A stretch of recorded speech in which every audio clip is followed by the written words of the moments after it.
Assalamualaikum warahmatullahi wabarakatuh. Perkenalkan, saya Sintia Dunovita dengan NIM 2423240040, program studi Pendidikan Guru Madrasah Ibtidaiyah kelas 3B.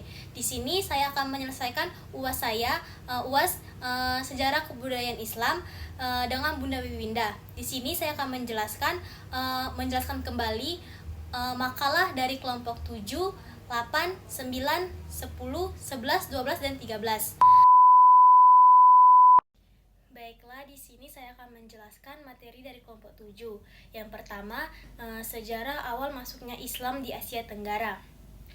Islam mulai masuk ke Asia Tenggara itu sekitar abad ke-7 sampai abad ke-13 Masehi melalui jalur perdagangan. Wilayah ini menjadi tempat pertemuan perdagangan dari Arab, Persia, India, dan Tiongkok. Para pedagang Muslim tidak hanya berjualan, tetapi juga menyebarkan Islam melalui pergaulan, sikap jujur, perkawinan, dan dakwah. Karena sikap baik mereka lah, masyarakat lokal tertarik pada ajaran Islam. Bukti awal masuknya Islam ditemukan di Barus dan Perlak atau Sumatera. Kerajaan Islam pertama adalah Samudra Pasai pada abad ke-13.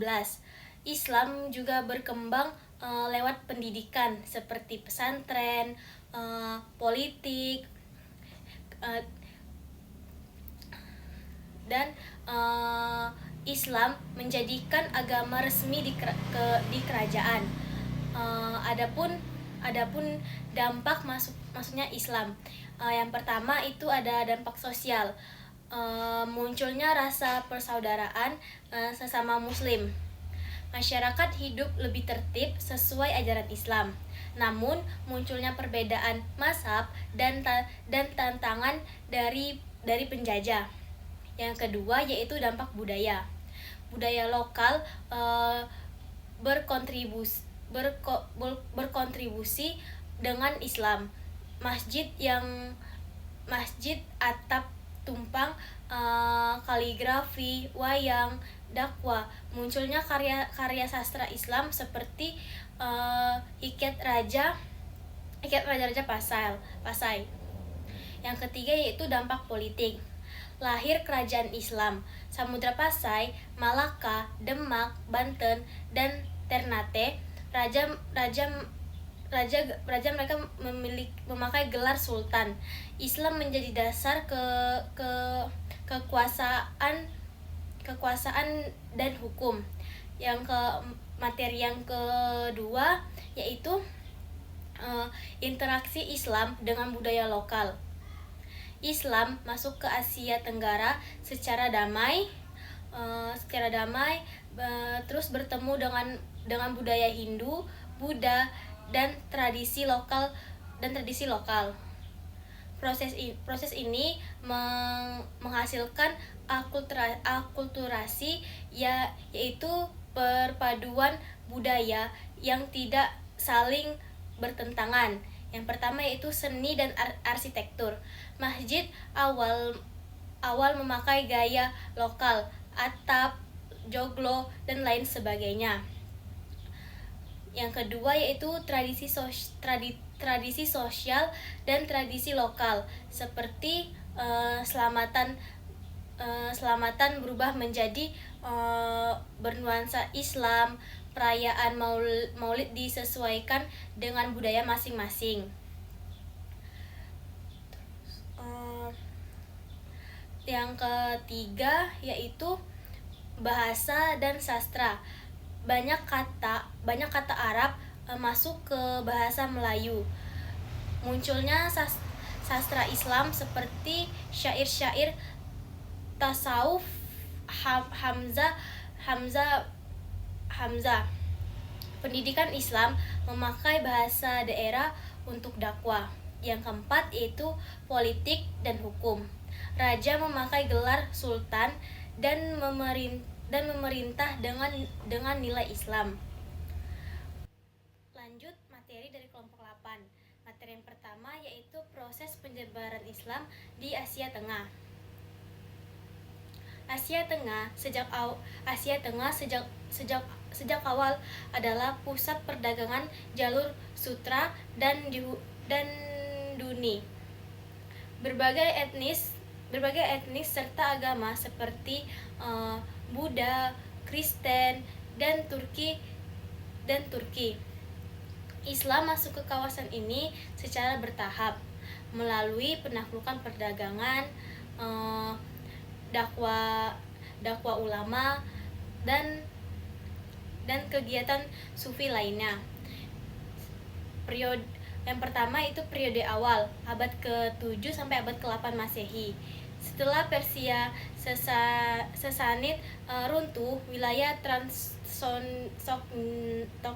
Troksina menjadi sasaran ekspansi Islam. Jenderal Qutbah bin Muslim menaklukkan Bukhara dan Samarkand. Selain militernya, Islam juga menyebarkan lewat perdagangan, jalur sutra, dan interaksi sosial. Yang kedua yaitu masa Abbasiyah. Bukhara dan Samarkand menjadi pusat ilmu dunia Islam. Lahirnya tokoh besar seperti Imam Al-Bukhari dan Al-Murtadi. Terkait sufi seperti Naqsyabansyah berperan besar dalam dakwah yang damai.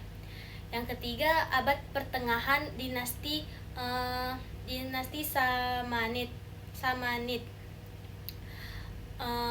Sebagai identitas budaya dan politik, bahasa Persia bangkit sebagai bahasa sastra dan ilmu. Samarkand menjadi pusat arsitektur dan ilmu lewat pembangunan masjid, madrasah, dan lain sebagainya.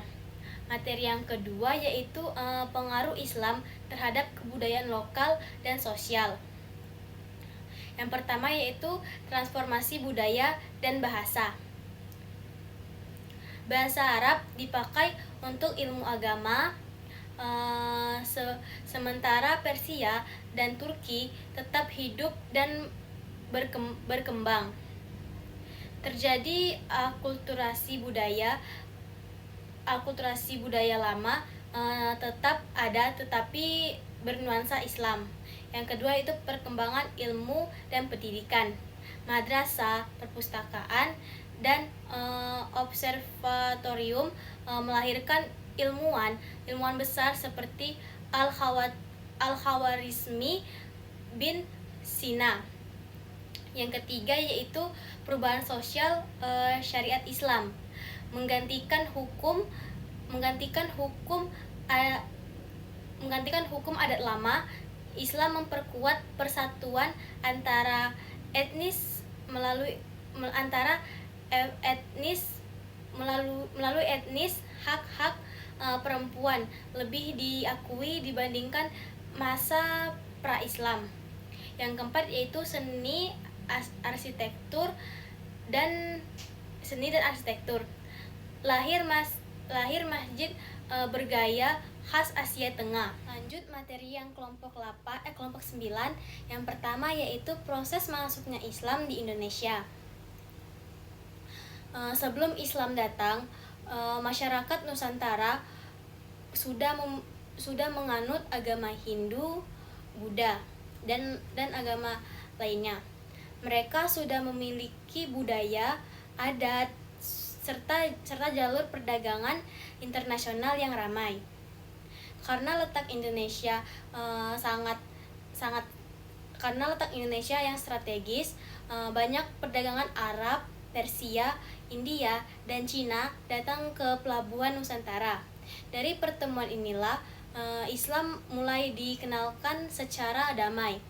Ketika kerajaan Hindu, Buddha melemah seperti Majapahit, munculnya kerajaan Islam pertama yaitu Samudra Pasai, yang kemudian mempercepat penyebaran Islam. Yang pertama yaitu teori masuknya Islam. Teori yang pertama itu teori Gujarat. Islam dibawa perdagangan Gujarat pada abad ke-13 Masehi. Buktinya itu batu nisan Sultan Malik Al-Saleh. Yang kedua yaitu teori Arab atau Mekah. Islam dibawa langsung dari Arab sejak abad ke-7, diperkuat catatan musafir dan berita Cina. Yang ketiga yaitu teori Persia. Islam masuk dari Persia. Buktinya tradisi Asyura dan istilah keagamaan mirip Persia. Teori selanjutnya itu teori Cina Islam, disebarkan oleh perdagangan Muslim Cina. Buktinya arsitektur masjid bercorak Tiongkok. Lanjut, jalur masuknya Islam. Jalur masuk Islam itu ada perdagangan. Perdagangan Muslim menyebarkan Islam lewat interaksi dagang. Ada juga perkawinan. Pedagang menikah dengan wanita lokal, lalu keluarga masuk Islam. Selanjutnya pendidikan melalui pesantren, surat dan pengajaran ulama. Seni dan budaya seperti wayang, gamelan, syair digunakan untuk dakwah. Politik dan kerajaan Islam berdiri dan menjadikan Islam agama resmi. Lanjut materi yang kedua yaitu faktor penyebaran Islam. Nusantara jadi jalur perdagangan internasional. Yang pertama itu perdagangan ramai. Perdagangan Muslim menjadi penyebaran Islam. Perkawinan ke keluarga, masyarakat ikut memeluk Islam. Peran ulama atau wali songo, dakwah dilakukan dengan cara lembut dan sesuai budaya lokal. Kesenian wayang. Kesenian wayang itu ada gamelan, syair, memudahkan penerimaan Islam. Pendidikan atau pesantren melahirkan ulama penyebaran Islam. Di dukungan kerajaan Islam, misalnya Islam menyebar lebih cepat dan luas. Ajaran Islam sederhana dan mudah diterima, sesuai budaya Nusantara yang terbuka. Yang materi yang ketiga yaitu peran Wali Songo dan kerajaan Islam. Wali Songo memakai pendekatan budaya, pendidikan, dan kesenian seperti wayang, gamelan, dan pesantren untuk berdakwah. Kerajaan Islam seperti Samudra Pasai, Malaka, Demak, Ternate memperkuat penyebaran Islam melalui kekuasaan politik, perdagangan, dan didukung terhadap ulama. Selanjutnya itu materi dari kelompok 10. Materi yang pertama yaitu dinamika perkembangan Islam di Indonesia selama masa penjajahan.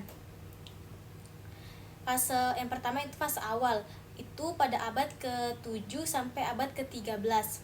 Islam masuk lewat perdagangan. Islam masuk melalui perdagangan Arab, Persia, dan India. Penyebaran berlangsung damai melalui hubungan perdagangan, perkawinan, dan komunitas pelabuhan. Buktinya yaitu ada pada batu nisan Islam di Aceh pada abad ke-12. Yang kedua itu fase kerajaan Islam abad ke-13 sampai 16. Munculnya kerajaan Islam seperti Samudra Pasai, Malaka, Demak, Cirebon Banten, Wali Songo berdakwah dengan budaya lokal seperti wayang dan gamelan. Islam menjadi identitas politik, sosial, dan budaya. Yang ketiga yaitu fase masa kolonial, yaitu pada abad ke-17 sampai 19. Belanda membatasi peran Islam dan memecah belah kekuatan umat Islam. pesantren dan ulama menjadi benteng mempertahankan Islam.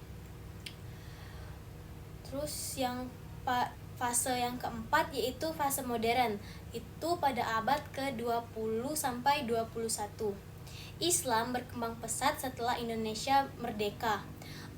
Organisasi seperti Muhammadiyah dan NU memperkuat pendidikan, dakwah, dan sosial. Tantangan muncul berupa radikalisme, konflik, dan pengaruh media sosial. Yang kelima yaitu tantangan dan harapan. Tantangan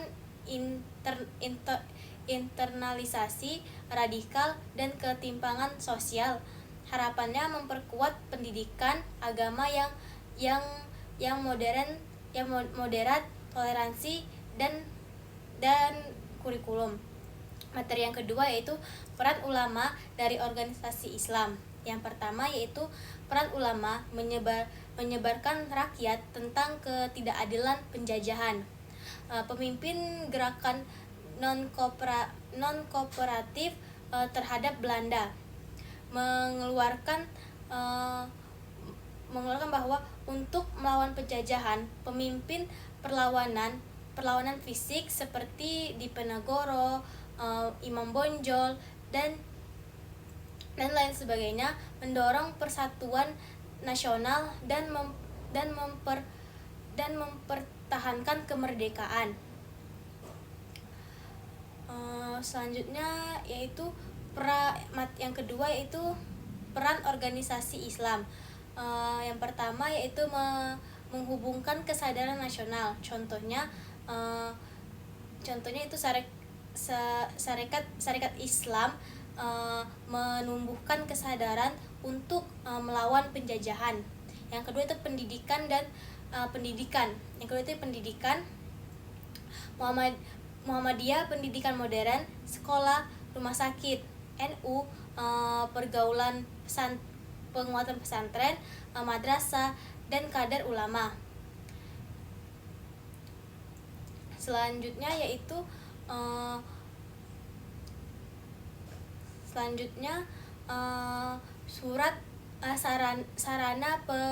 sarana pemersatu untuk Islam. Organisasi seperti Persis dan PUI menyatukan ulama dan masyarakat dalam perjuangan. Selanjutnya yaitu materi dari kelompok 11. Yang pertama yaitu peran Islam dalam pembangunan nasional setelah kemerdekaan. Yang pertama yaitu di bidang politik. Tokoh Islam ikut merumuskan dasar negara dan Undang-Undang Dasar 1945. Tokoh Islam menerima perubahan Piagam Jakarta demi persatuan bangsa.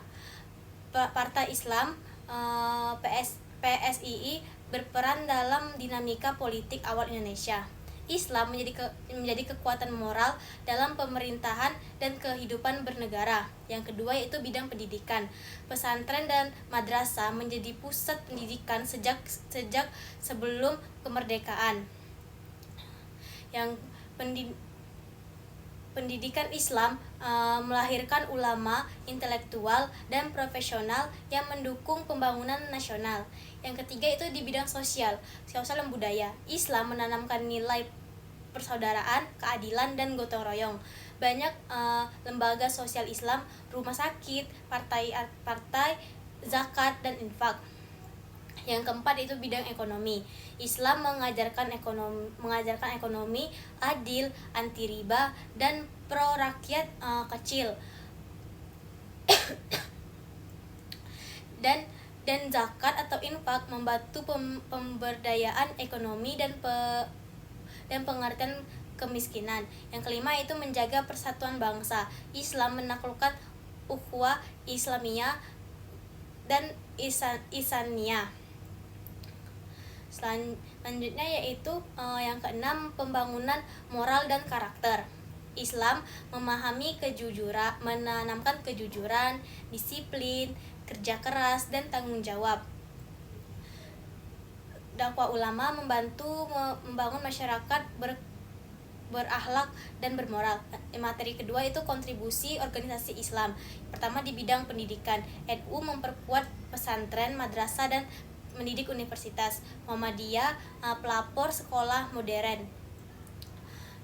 Yang kedua yaitu bidang sosial, itu ada rumah sakit, layanan kesehatan dan dan bakti sosial. Yang ketiga yaitu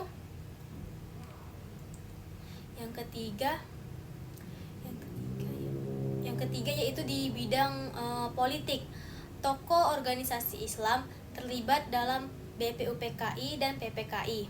Masa awal Masyuni dan Partai NU berpengaruh besar era reformasi. Lanjut materi dari kelompok 12 yaitu tantangan dari peluang Islam di Indonesia. Yang pertama, tantangan Islam di era modern. Radikalisme dan terorisme ke kelompok ekstrim yang memakai nama Islam untuk kekerasan merusak citra Islam. Yang kedua itu seksualisasi dan krisis globalisasi membuat sebagian umat, terutama generasi muda, bingung antara nilai agama dan gaya hidup modern. Yang ketiga, disrupsi teknologi dan hoaks. Informasi agama di media sosial tidak semuanya benar. Hoaks dan ceramah berprovokasi untuk membuat umat mudah terpecah. Selanjutnya itu peluang Islam di era modern. Dakwah digital, media sosial membuat peluang dakwah yang lebih luas, kreatif dan mudah menjangkau anak muda. Ekonomi syariah, perbankan syariah, industri halal dan zakat produktif, perkembangan pesat dan berpotensi memajukan ekonomi umat. Peran politik dari demokrasi, umat Islam memiliki peluang besar berperan dalam pemerintahan. Selanjutnya itu pendidikan Islam modern, pesantren, teknologi dan universitas Islam. Materi yang kedua yaitu isu-isu kontemporer dalam Islam di Indonesia.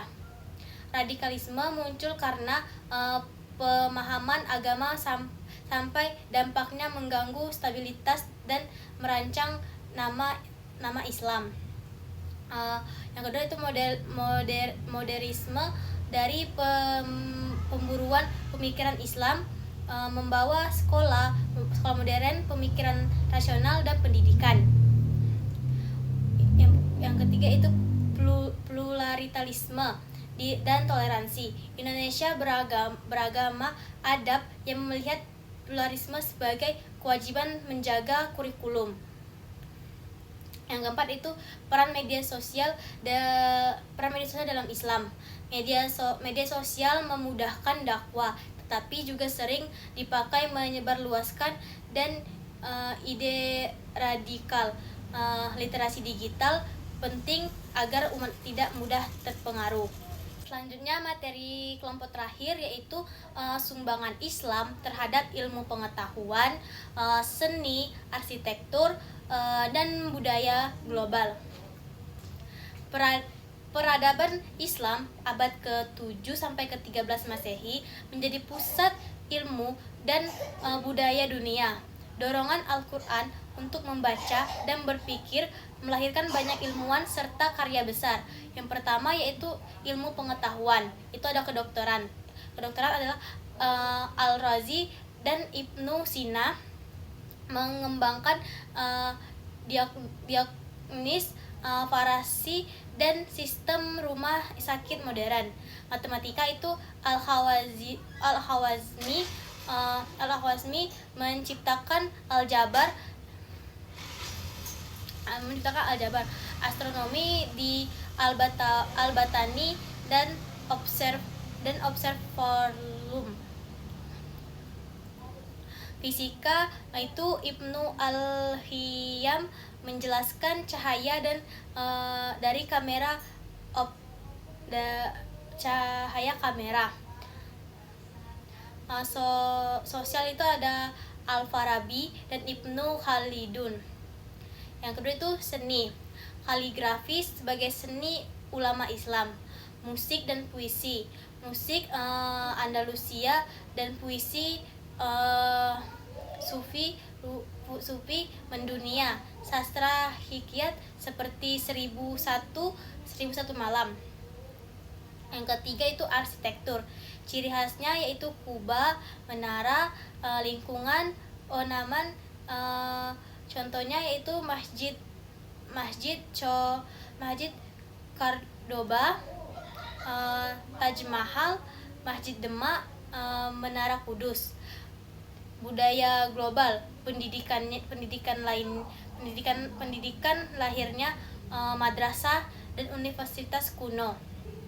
Baiklah, itulah tadi penjelasan dari saya. Saya akhiri. Wassalamualaikum warahmatullahi wabarakatuh. Oke teman-teman, terima kasih sudah menonton videonya.